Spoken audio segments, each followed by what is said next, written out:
Now I will delve out to talk about other things. For instance, Zoe Quinn is now fat. Here's a picture of Zoe Quinn. As you can see, she's a meaty big chongus. If you don't know who Zoe Quinn is, and you're thinking, who the fuck is Zoe Quinn? She started Gamergate. This is a true story. Zoe Quinn started Gamergate. She made a quote-unquote video game that was basically an HTML slideshow. It was just a website, like a choose your own adventure, where you're like, I'm sad. Do I get out of bed? Uh-oh, I tried to get out of bed, but I'm too sad. And it's like the laziest shit fucking video game ever. But her game was rated as a masterpiece, best indie game of the year by all these different video game publications. And people were like, how is this happening? How is she managing to get all these rave reviews for her shit game? And it turns out she fucked them all the journalists, all the guys that were giving her great reviews. She had fucked them. She had fucked 5 of them. They called her 5 guys, burger and fries, Zoe Quinn. And that is how Gamergate started, because she fucked a bunch of guys. And the rest is history, as they say. Well, no, it's still going on all these years later. So Zoe Quinn, who is now fat from all the burgers and fries, says, this strain of COVID is so mild that and this is her being sarcastic, is so mild that I have to wear a heart monitor glued to my chest for the next couple weeks, along with a ton of other things, to see how badly it damaged my heart. Please mask up. I'm vaxxed, boosted, barely leave my home, don't socialize, and always was masked. So I am protected in every conceivable way, and now I'm having heart trouble. Please continue to do these things which are completely ineffective. Note, I was very good. This woman, by the way, note, I was in very good cardiovascular health and have always done physical conditioning exercises before this. This bitch trying to tell me that she's in immaculate cardiovascular health and does physical training exercises every day. Are you fucking for real? I can look at you and tell you that that is not reality, that you are fucking lying to me when you say that. She says, multiple layers of protection are absolutely critical. Please take care of yourself and your communities. And then she complains and says, make sure to report people for misinformation to the Twitter police if they say things that I don't like. So now is a good time to tell us. This is from May, but I'll bring it up. From the Post-Millennial.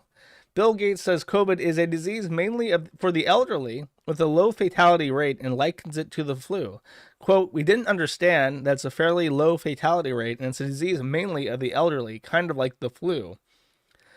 It wasn't until early February when I was in a meeting with the experts of the foundation said there's no way that COVID could have been contained.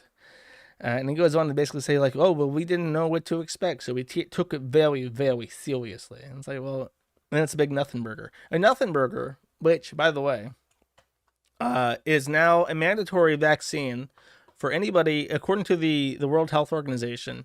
It's on the list of recommended vaccines, which is like used for immigration purposes. And if you want to fly into the United States or drive into the United States or take a boat into the United States. For instance, I have a friend who's trying to flee the war. I'm trying to help him out, and there's just no fucking way that he's going to get into the United States without being vaxxed anytime in the next year. Because if you want a green card in the U.S., you have to have the COVID vaccine. And if you want to fly into the U.S. at all, you have to have an up-to-date COVID vaccine. And the U.S. is like the only country in the world that still has these mandatory vaccination requirements to get in. You cannot get in, no matter what, to the United States right now unless you are shot. So this is fucking retarded, and everyone knows it, but they don't care, because Bill Gates is going to thumb your asshole whether you like it or not. You have no options. So I don't know what to expect. I'm hoping that if the Republicans, but like Republicans are tough on immigration, right? So they're not going to let in filthy unvaxxed people into the U.S. So it's very frustrating to try to help someone and be like, oh, sorry, there's nothing I can do for you. Like, there's literally nothing. Even if we got gay married in Ukraine, I can't bring you into the U.S. because you have to get the neighbor cattle shot right into your fucking eyes twice. By the way, someone asked me during the super chat begathon last stream if I would help Ghost set up a Fediverse node, and I said sure, have him email me. And then for some reason Ralph and Ghost got into this argument, and it's 15 minutes long of like yelling at each other. And I'm not gonna play all of it. I'll play like a couple seconds of it so you get the idea of what this is like, this argument. Hey, now you done goofed. Okay. Wow. I mean, dude, I know you think that you're a badass, you know, because, you know, they pepper you up a little bit in Lisbon. And no, dude, come down here to Texas again and see what happens, boy. That's right. Okay. Dude, we'll turn your fucking gunt ass into dog meat out here, boy. Oh, yeah. Dude, I'll make you look low. Hey, I'll make you look lower than a leprechaun's nutsack. All right?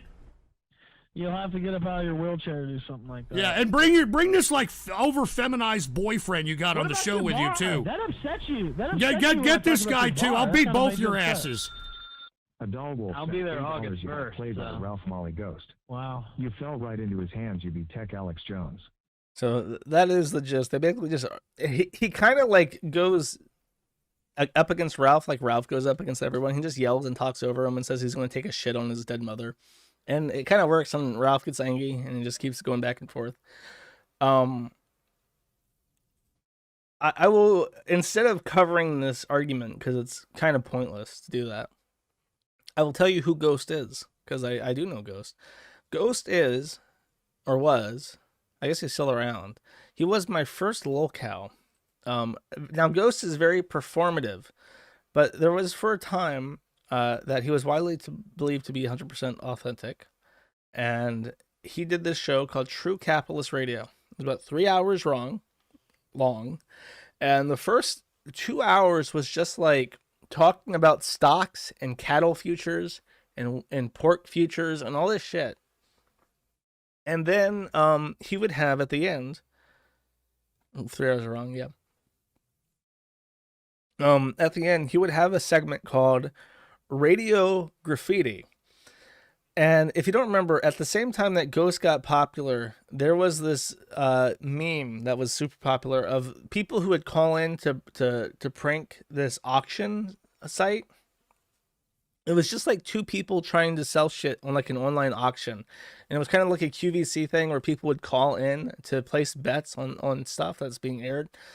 And there was all these different jokes that people would have where they would just get on and be like, yeah, how much for the cactus. And it was just, that would be it. And they would get really irritated and hang up. And it was really funny. And at least at the time. And yeah, and that I think inspired Ghost to do Radio Graffiti, where people would come on and they would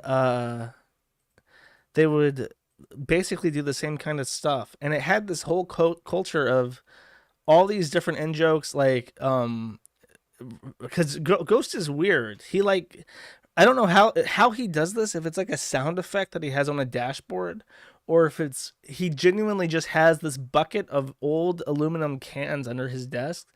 But every time he gets angry, he kicks it, and you can hear all these cans bashing around. And he yells at people that he's given them great financial advice by saying, I'm shooting pearls here. I'm shooting pearls before swan.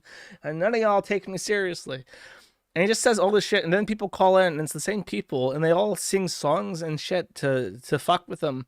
And they call him Ghostler and say he's a racist. And then he shoots back, I'm not a racist. I'm a melting pot. I'm a melting pot of friendship. And there's hours and hours of these radio graffitis, and they're fucking funny, in part because of all the weirdo callers who would call in and kind of like contribute to the show.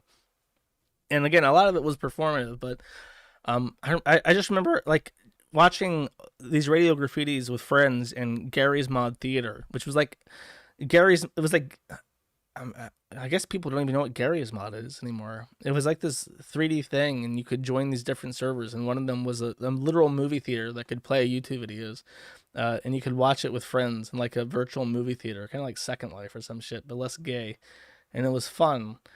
And this is just an example of what Radio Graffiti is like. People have to say 952 Radio Graffiti. When the man's an angry racist, he should man up and face it, but still Ghost says he's not. Though his heart's cold and frigid, Ghost is still our favorite midget, and he is a melting pot. Well, wait just a second, you stupid fruity ass. I'm not a midget. I thought we got that cleared up yesterday. I am not a midget, all right? I mean, let me tell you something. To be honest with you, when I'm driving down the street and I see a midget in the road, I floor the freaking gas pedal. You know what I'm saying? All right, so let's not say that, hey, I'm a midget of sorts, all right? I'm not a midget. All right, and the people are concerned, like, well, wait a minute, Ghost. I mean, if you do that, aren't you afraid about the cops? Aren't you afraid about the cops? I mean, what's the cop going to say, you know? He's going to pull me over, he's going to say, hey, buddy, you just hit a midget. And, you know what I'm going to say? I'm going to say, I'm sorry, I thought it was a peacock. I thought it was a big freaking bird or something. I'm sorry, you'll clean that up, right, officer? And, of course, you know, the officer's going to be like, yeah, you know what? Who cares? Who's looking? Go right ahead. Have a nice day. 952 Radio Graffiti. Ghost Jew. Ghost Jew. He's a greasy ham bone too. He talks down to all the bronies, but he's only 3'2". On his hull around painted teal, called the Capitalist Mobile, he goes rolling all through Walmart, buying kosher for every meal. He hates blacks. He hates wops. By the way, Ghost likes the quaps. And the engineer is such a better host. We'll give... Shove it up your ass, you stupid poetic jerk dick. You know, what are you reciting poetry now? You're trolling with poetry?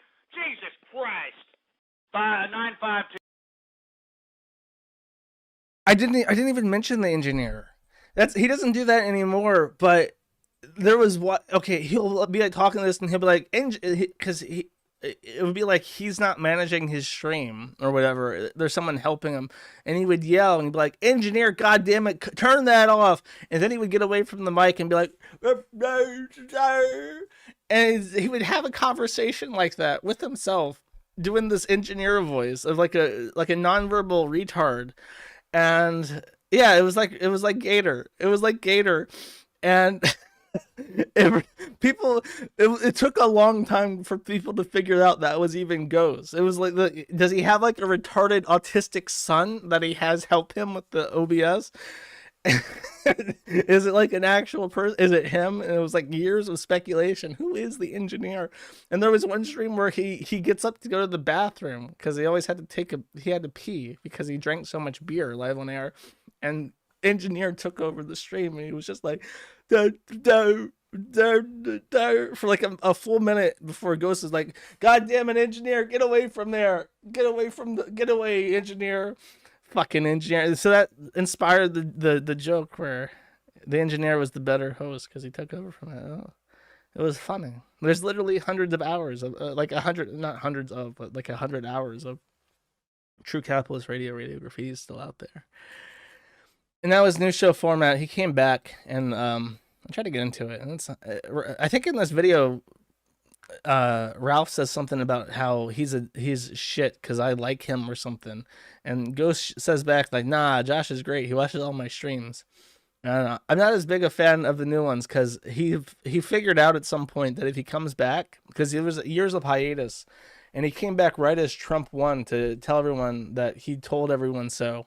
Because back in the day, everyone was like super liberal. It was like progressive. You had Project Chanology and all these bronies and like YouTube atheists and shit. And that's why people hated him, because he was so conservative. And then all these people switched back to being super conservative. And he's like, "I told you so." So now all like his old like trolls, quote unquote trolls during Radio Graffiti, were now like unironic fans of his. And he found out that he could turn Radio Graffiti into super chats, which is what he did, and that's what the current format of his stream is. But no, I like Ghost. It was my first foray into like weird personalities, eccentrics online. I think even in the chronology of how I became interested in shit was that someone had linked me the quickie like years and years ago. And I looked at it and I remember thinking, who the fuck cares about this retard? How the fuck can you make a wiki about this shit? This is a waste of time. And then I watched Ghost and I thought like, I should revisit that quickie. I bet you that's pretty funny in hindsight. And then I went back and I read the entire thing and I joined the quickie forums and the rest is history. And then I ended up taking over the Kiwi farms and so on and so forth. Sort of a weird small world kind of situation deal with Ghost. Now Ghost is trolling Ralph. He's eating all my ham bones right now. Yeah, and I remember like his current stuff is basically monetizing those people who want to be more prominent on his stream. Whereas before it was just like raw creativity is what got you a pass and like popularity. Now it's like you have to pay money to be in the inner circle and stuff, and those are like the gold star callers. And it's like, it's not the same. But it was great at the time. It's great at the time, chat. That's what matters. It's the fond memories that you have.